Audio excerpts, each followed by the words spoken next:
ഇത് കടൽ തീരം എന്ന കഥയുടെ രണ്ടാം ഭാഗമാണ്. എല്ലാവരും ചാനൽ സബ്സ്ക്രൈബ് ചെയ്യുക, പിന്നെ ലൈക്ക് ചെയ്യുക, കമൻറ്റ് ചെയ്യുക. ഞാനും അവനും രാത്രിയിൽ തിരിച്ചു വരുന്ന സമയത്ത് ഞാനൊരു തമാശ എന്നപോലെ പറഞ്ഞു, നിനക്കിനി മൂത്രശങ്കം വന്നു കഴിഞ്ഞാൽ ഒറ്റയ്ക്ക് പൊക്കണം, മേലാൽ എന്നെ വിളിച്ചു പോകരുത്. ഒന്നുമില്ലെങ്കിലും 32 വയസ്സുള്ള ഒരു പുരുഷനല്ലേ നീ. അയ്യോ ചേച്ചി, എനിക്ക് 32 വയസ്സൊന്നും ആയിട്ടില്ല, ഏകദേശം 27 വയസ്സേ ആയിട്ടുള്ളൂ. അവനത് പറയുന്ന സമയത്ത് ഞാൻ അവനെ നോക്കി ഒന്ന് ചിരിച്ചു. പെട്ടെന്ന് അവൻ എന്നോടായി അടുത്ത ചോദ്യം, ചേച്ചിക്കിപ്പോൾ എത്ര വയസ്സായിട്ടുണ്ട്? അതവൻ ചോദിക്കുന്ന സമയത്ത് ഞാൻ മറുപടി പറഞ്ഞു, എനിക്കിപ്പോൾ 38 വയസ്സായിട്ടുണ്ട്. അപ്പോൾ പെട്ടെന്ന് അവൻ എന്നെ നോക്കി, 38ഓ? ഏത് പ്രായത്തിൽ എന്ന് ചോദിക്കുമ്പോൾ ഞാൻ ആകെ ഒന്ന് ഡിസപ്പോയിൻറ്റഡായി. പെട്ടെന്ന് ഞാൻ പറഞ്ഞു, എടാ എനിക്ക് 38 വയസ്സേ ഉള്ളൂ. പെട്ടെന്ന് എന്നെ ഒന്നുകൂടെ നോക്കിയിട്ട് അവൻ പറഞ്ഞു, അപ്പോൾ ചേച്ചി മുതുക്കിയായല്ലോ. അയ്യടാ, എനിക്ക് ശരിക്കും 38 വയസ്സ് തോന്നിക്കോ? നീ ശരിക്കുള്ള കാര്യമാണോ പറയുന്നത്? എനിക്ക് 38-നേക്കാട്ടിൽ കൂടുതൽ പ്രായം തോന്നിക്കോ എന്ന് നോക്കിയിട്ട് പറഞ്ഞേ എന്നൊരു ആശങ്ക പോലെ ഞാൻ അവനോട് പറഞ്ഞു. പെട്ടെന്ന് അവൻ പറഞ്ഞു, ഇല്ല ചേച്ചി, ഏകദേശം ഒരു 30 വയസ്സ് തോന്നിക്കും, അത്രയേ ഉള്ളൂ, അതിൽ കൂടുതൽ തോന്നിക്കത്തില്ല. ഞാൻ ചുമ്മാ ചേച്ചി ഒന്ന് ആക്കാൻ വേണ്ടി പറഞ്ഞതല്ലേ. 30 നീ ആക്കിയൊന്നുമല്ലല്ലോ. എനിക്ക് ശരിക്കും 30 വയസ്സ് അത് കഴിഞ്ഞെന്ന് പറഞ്ഞു കഴിഞ്ഞാൽ തന്നെ ഭയങ്കര ടെൻഷനാണ്. പെട്ടെന്ന് 38 വയസ്സുണ്ടെങ്കിലും അത് തന്നെ പറയുമ്പോൾ നമുക്കൊരു ശങ്ക പോലെ തോന്നില്ലടാ. അതേ കണക്ക് എനിക്ക് തോന്നാറുണ്ട്. അതാണ് ഞാനങ്ങനെ പറഞ്ഞേ. ആണോ? പക്ഷേ ചേച്ചിയെ കാണാൻ സുന്ദരിയാണ് കേട്ടോ, ആർക്കാണെങ്കിലും പെട്ടെന്ന് ഇഷ്ടമാകും. അത് ഓരോരുത്തരുടെയും ഏജിൻ്റെ ഇത് വെച്ചില്ല. ഇപ്പം ഏജ് കൂടിയവരെയും നമുക്ക് ഇഷ്ടപ്പെടുന്നില്ലേ, അതേപോലെ തന്നെ ചിലർക്ക് അതിൻ്റേതായ ഒരു ഐശ്വര്യവും അതെല്ലാം ഉണ്ടാകും ചേച്ചി. പെട്ടെന്ന് അവനങ്ങനെ പറയുന്ന സമയത്ത് ഞാൻ അവനോട് പറഞ്ഞു, ഒന്ന് പോടച്ചക്ക, വെറുതെ സൂചിപ്പിക്കാതെ. അങ്ങനെ പറഞ്ഞു നടക്കുന്ന സമയത്ത് പെട്ടെന്ന് അവൻ എന്നെ തന്നെ നോക്കി. ശേഷം എൻ്റെ അടുത്ത് ഇങ്ങനെ നോക്കിക്കൊണ്ടേ നിന്നു. ആ സമയം തന്നെ ഞാൻ അവനോട് ചോദിച്ചു, നീ എന്താ നോക്കുന്നേ? അല്ല ചേച്ചി, ചേച്ചി എപ്പോഴും എന്തിനാ ഈ ചുരിദാറ് അല്ലെങ്കിൽ മാക്സി മാത്രം ഇടുന്നേ? ചേച്ചിക്ക് വേറെ വല്ല ഡ്രസ്സും കാര്യങ്ങളൊന്നുമില്ലേ? ഞാൻ എപ്പോഴും ശ്രദ്ധിക്കുമ്പോൾ ഈ ചുരിദാറും അല്ലെങ്കിൽ മാക്സി അത് രണ്ടെണ്ണം മാത്രമേ ഞാൻ കണ്ടിട്ടുള്ളൂ, അതാണ് ചോദിച്ചത്. പെട്ടെന്ന് ഞാൻ അവനോടെന്ന പോലെ ഞാൻ മറുപടി പറഞ്ഞു, അങ്ങനെയൊന്നുമില്ല അടിച്ചേക്കാം, ഞാൻ എല്ലാ ഡ്രസ്സും കാര്യങ്ങളൊക്കെ യൂസ് ചെയ്യാറുണ്ട്. പിന്നെ മിക്കവാറും നമുക്ക് കംഫർട്ടായിട്ട് തോന്നുന്നത് ഒന്നേ ചുരിദാർ അല്ലെങ്കിൽ മാക്സി, അത് ഇട്ടുകൊണ്ടാണെന്നുണ്ടെങ്കിൽ നമുക്കിപ്പം പുറത്ത് പോകാം, പിന്നെ രാത്രി ഇതുപോലെ നടക്കാം, പിന്നെ എന്തെങ്കിലും ജോലിയും കാര്യങ്ങളൊക്കെ ചെയ്യണമെന്നുണ്ടെങ്കിൽ അതിനും ചെയ്യാലോ എന്ന് വിചാരിച്ചിട്ടാണ് മാക്സി എപ്പോഴും ഞാൻ ഇടുന്നത്. പിന്നെ പുതിയ ഡ്രസ്സും കാര്യങ്ങളും അങ്ങനെയൊന്നുമില്ല. പെട്ടെന്ന് അവൻ അത് പറഞ്ഞു, ചേച്ചി അതല്ല ഞാൻ ഉദ്ദേശിച്ചത്, ഇപ്പോൾ രാത്രി തന്നെ യൂസ് ചെയ്യാൻ പറ്റുന്ന ഒരുപാട് വെസ്റ്റേൺ ആയിട്ടുള്ള കാര്യങ്ങൾ നമുക്ക് മാർക്കറ്റിൽ അവൈലബിൾ ആണ്. ചേച്ചി വേണമെങ്കിൽ അത് വേണമെങ്കിൽ ട്രൈ ചെയ്ത് നോക്കാം. പിന്നെ ഞാനൊരു ഡിസൈനിങ് കാര്യങ്ങളൊക്കെ ചെയ്തിട്ടുണ്ട്, അതുകൊണ്ട് തന്നെ ചേച്ചിക്ക് കംഫർട്ടായിട്ട് എനിക്ക് തോന്നിയിട്ടുണ്ട്. ഓരോ മനുഷ്യന്മാർക്കും അവർക്ക് ഇഷ്ടപ്പെടുന്നൊരു ഡ്രസ്സിങ് സ്റ്റൈൽ ഉണ്ടായിരിക്കും. ചിലരത് ഇട്ട് കഴിഞ്ഞാൽ ശരിയാവും, ചിലത് ഇട്ടില്ലെങ്കിൽ ശരിയാകത്തില്ല എന്നൊക്കെ പറയുന്ന പോലെ ചേച്ചിക്ക് അങ്ങനെ വെസ്റ്റേൺ നല്ല മാച്ചിങ് ആണ്. ഞാൻ വേണമെന്നുണ്ടെങ്കിൽ അടുത്ത ജൗളിക്കടയിൽ പോയിട്ട് വരുമ്പോൾ ഒരെണ്ണം വാങ്ങിച്ചുകൊണ്ട് വരാം, ചേച്ചി ഇടുമെങ്കിൽ മാത്രം. അത് പറഞ്ഞു നിർത്തുന്ന സമയത്ത് ഞാൻ പറഞ്ഞു, നോക്കാടാ, അങ്ങനെയുള്ളതൊന്നും ഞാൻ ട്രൈ ചെയ്തിട്ടില്ല. പിന്നെ എന്തെങ്കിലും ഉണ്ടെങ്കിൽ അമ്മച്ചിയും അപ്പച്ചനും പെട്ടെന്ന് വഴക്ക് പറയും, അങ്ങനെയുള്ള ഇട്ട് കഴിഞ്ഞാൽ. പിന്നെ എൻ്റെ കെട്ടിച്ചു വിട്ട ജീവിതം അത്ര സുഖകരമൊന്നുമില്ല, അതുകൊണ്ട് തന്നെ ആ ഒരു പൊരുത്തക്കേടും കാര്യങ്ങളും വീട്ടിൽ തന്നെയുണ്ട്. പെട്ടെന്ന് അവൻ എന്നോടെന്ന പോലെ പെട്ടെന്ന് ചോദിച്ചു, അതാണോ ചേച്ചി നേരത്തെ പറഞ്ഞപ്പോൾ വീട്ടിലെന്തൊക്കെയോ പ്രശ്നമുണ്ടെന്ന് പറഞ്ഞ്? എന്താണ് ചേച്ചി, ചേച്ചിക്ക് ഇഷ്ടം പോലെ ചെയ്യുക, ചേച്ചി സുന്ദരിയാണ്, പിന്നെ ചേച്ചിക്ക് അങ്ങനെ ഒരാളെ ഡിപ്പെൻഡ് ചെയ്യേണ്ട ഒരു ആവശ്യമില്ലെങ്കിൽ അത് കളയുക, അല്ലാതെ വേറെ ഒന്നും എനിക്ക് പറയാനില്ല. ചേച്ചി വെറുതെ മനസ്സിൽ ഭാരമായിട്ട് ഇങ്ങനെ കൊണ്ടു നടക്കുന്നതിനെക്കാട്ടും നല്ലല്ലേ അതെല്ലാം കളഞ്ഞിട്ട് പോരുന്നത്. പെട്ടെന്ന് ഞാൻ അവനോട് പറഞ്ഞു, എടാ നീ പറയുന്ന കാര്യങ്ങളൊക്കെ എനിക്ക് നല്ല ഒരു ഫീൽ കിട്ടുന്നുണ്ട്. അതെന്താണെന്ന് എനിക്കറിയില്ല. ആരും എന്നോടിങ്ങനെ പറഞ്ഞു തരാത്തതുകൊണ്ടാവാം. നിൻ്റെ ഈ സംസാരവും കാര്യങ്ങളൊക്കെ എനിക്ക് നല്ല ഒരു പോസിറ്റീവ് എനർജി തരുന്നുണ്ട്. പിന്നെ നിന്നോട് ഇതുവരെ സംസാരിച്ച് വന്നപ്പോൾ തന്നെ ഒരു നല്ല വൈബുണ്ട്. ഒരു ഡിസ്റ്റൻസ് ഫീൽ ചെയ്യുന്നില്ല നമ്മൾ തമ്മിൽ. ഒരു സമപ്രായക്കാർ തമ്മിൽ സംസാരിക്കുന്ന പോലെ എനിക്ക് ഫീൽ ചെയ്തു. ശരിക്കും നിനക്ക് അത് നീ എങ്ങനെ എടുക്കും എന്നൊന്നും എനിക്കറിയില്ല. പക്ഷേ എനിക്ക് നിന്നോടെല്ലാം ഓപ്പണായിട്ട് പറയണം തോന്നി. നീ നല്ലൊരു കേൾവിക്കാരനാണ്.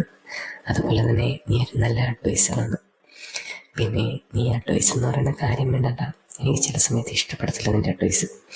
പക്ഷേ എന്തായാലും ശരി തന്നെ എനിക്ക് അക്സെപ്റ്റബിളാണ് ഇങ്ങനെയുള്ള കാര്യങ്ങളൊക്കെ എന്നൊക്കെ ഞാൻ പറയുന്ന സമയത്ത് അവനും അതൊക്കെ ഒരു കേൾവി എന്ന പോലെ കേട്ടിരുന്നു. പെട്ടെന്ന് അവൻ വീണ്ടും എടുത്ത് പറഞ്ഞു, ചേച്ചിക്ക് ഞാൻ ആ ഡ്രസ്സ് എടുത്തുകൊണ്ട് വരാം, നാളെ അതിട്ട് നോക്കണം എന്ന് പറഞ്ഞു. അങ്ങനെ പറയുമ്പോൾ ഞാൻ പറഞ്ഞു, അപ്പച്ചൻ വാങ്ങിച്ചുകൊണ്ടുവന്ന കുറച്ച് ഡ്രസ്സും കാര്യങ്ങളൊക്കെ ഇരിപ്പുണ്ട്. അപ്പോൾ ആ സമയത്ത് ഞാൻ പഠിക്കുന്ന സമയത്ത് വാങ്ങിച്ചുകൊണ്ട് വന്നതാണ്. പിന്നെ കെട്ടിയവൻ വാങ്ങിച്ചു തന്നതും ഒരെണ്ണമുണ്ട്. അത് നീ ഉദ്ദേശിച്ച കണക്ക് ഒരു വെസ്റ്റേണും കാര്യങ്ങളൊക്കെ തന്നെയാണ്. അത് വേണമെന്നുണ്ടെങ്കിൽ നമുക്ക് ട്രൈ ചെയ്ത് നോക്കടാ എന്ന് പറയുമ്പോൾ, എന്നാൽ പിന്നെ ചേച്ചി ഒന്ന് ട്രൈ ചെയ്ത് നോക്ക്. അത് കംഫർട്ടാണെന്നുണ്ടെങ്കിൽ ഇതുപോലുള്ള പാണ്ടിക്കുപ്പായം ഇട്ടുകൊണ്ട് നടക്കേണ്ട ആവശ്യമില്ലല്ലോ. അതുപോലെ എന്തെങ്കിലും ട്രൈ ചെയ്യുന്നതായിരിക്കും കുറച്ചുകൂടെ നല്ലത്. അപ്പം പെട്ടെന്ന് ചേച്ചിക്ക് ഏച്ചും തോന്നത്തില്ല, പിന്നെ കാണാനും നല്ല ഭംഗി തോന്നും. അതല്ലേ നമുക്ക് വേണ്ടത്.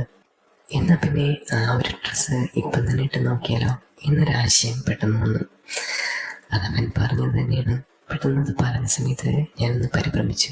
ഇപ്പോഴോ അമ്മച്ചി കിടന്നുറങ്ങുന്ന സമയം എത്ര എന്ന് വല്ല അറിയാം എൻ്റെ ഒട്ടിക്ക്. ഇപ്പം സമയം ഒരുപാട് വൈകിട്ടുണ്ട്. സമയം ഇപ്പം ഏകദേശം 12 മണി കഴിഞ്ഞിരിക്കുന്നു. നമുക്ക് കിടന്ന് ഉറങ്ങണ്ടേ എന്ന് പറയുമ്പോൾ അവൻ പറഞ്ഞു, അതൊന്നും വേണ്ട ചേച്ചി ഒന്ന് ഇട്ട് നോക്ക് എന്ന് പറഞ്ഞു. അപ്പോൾ ഞാൻ പറഞ്ഞു, നീ ഇവിടെ നിൽക്കി, ഞാൻ ഇട്ടിട്ട് വരാം എന്ന് പറഞ്ഞു. അങ്ങനെ വീടിൻ്റെ ഫ്രണ്ടെത്തിയ സമയത്ത് ഞാൻ അകത്ത് പോയി കഴിഞ്ഞിട്ട് ഞങ്ങൾ ആ ഒരു ഡ്രസ്സും കാര്യങ്ങളും എടുത്തിട്ടുണ്ട് വന്നു. ശേഷം ഞാൻ അവൻ്റെ അടുത്ത് വന്നിട്ട്, എങ്ങനെയുണ്ട് ആ ഡ്രസ്സും കാര്യങ്ങളും എന്ന് ചോദിക്കുമ്പോൾ പെട്ടെന്ന് വാ പൊളിച്ചിട്ട് അവൻ പറഞ്ഞു, എൻ്റെ പൊന്നി ചേച്ചി, ഇത്രയും ലുക്കുണ്ടായിരുന്നു ചേച്ചിക്ക്. അയ്യോ, ഞാനിത് ആദ്യമായിട്ട് കാണാൻ കേട്ടോ, ഇത്രയും ലുക്കായിട്ട് ചേച്ചി കാണാൻ നല്ല ഭംഗിയുണ്ട്. ഇങ്ങനെയുള്ള ഡ്രസ്സും കാര്യങ്ങളൊക്കെ ഒന്ന് ട്രൈ ചെയ്യും, അല്ലാതെ വെറുതെ വല്ല പാണ്ടിക്കുപ്പായിട്ട് അതിങ്ങനെ നശിപ്പിക്കണ്ട എന്ന് പറഞ്ഞു.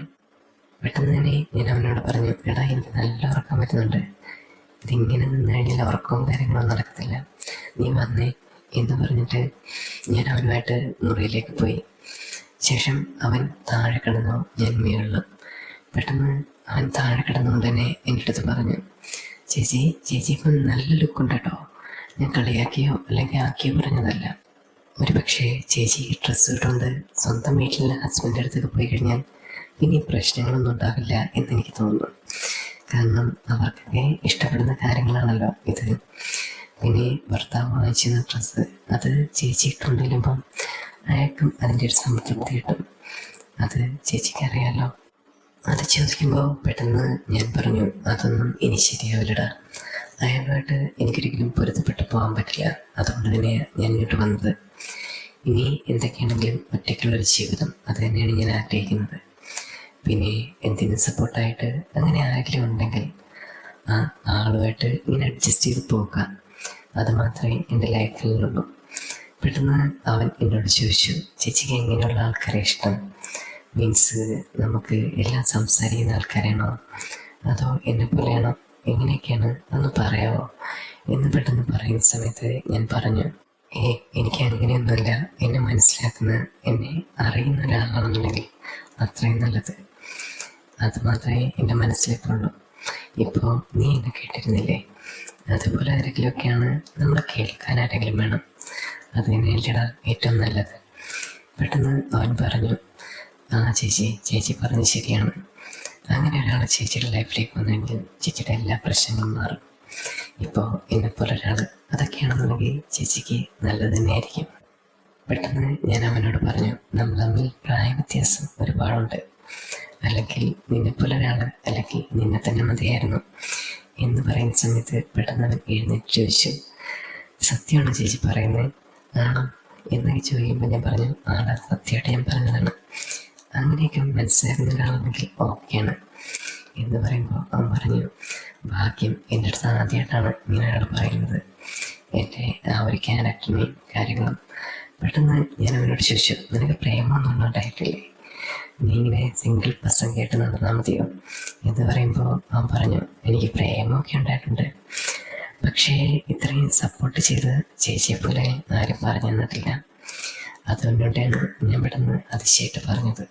ഓ അതായിരുന്നു, ഇപ്പം എൻ്റെ കുട്ടന് നല്ലൊരു സങ്കല്പം കിട്ടിയില്ലേ, അപ്പം നേരെ പോയി കിടന്ന് ഉറങ്ങാൻ നോക്ക്, പിന്നെ ഇനി കൂടുതലൊന്നും ചിന്തിച്ചു കൂട്ടണ്ട കേട്ടോ.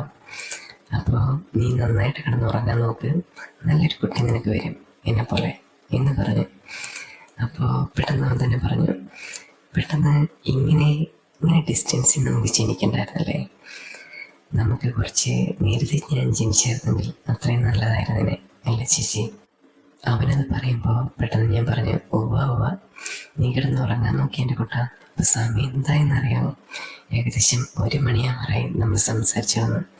പിന്നെ ഇനി മൂത്രശങ്ക എങ്ങനെ വന്നു കഴിഞ്ഞാൽ നേരെ എണീറ്റ് അവിടെ പോകണം, ഇനി ചേച്ചി ചേച്ചി എന്ന് പറഞ്ഞ് വിളിച്ചോണ്ട് വരരുത് കേട്ടല്ലോ എന്ന് പറയുമ്പോൾ അവൻ എൻ്റെ അടുത്ത് പറഞ്ഞു എനിക്ക് ചേച്ചി മാത്രമല്ലേ ഉള്ളൂ വിളിക്കാൻ, വേറെ ഇവിടെ ആരുമില്ലല്ലോ എന്ന് പറയുമ്പോൾ ഞാൻ പറഞ്ഞു എൻ്റെ ചെക്ക നീ ഇങ്ങനെ എണീറ്റ് സൂചിപ്പിക്കില്ലേ എന്ന് പറഞ്ഞ് ഞാൻ അവനൊരു കിറുക്ക് വെച്ച് കൊടുത്തു.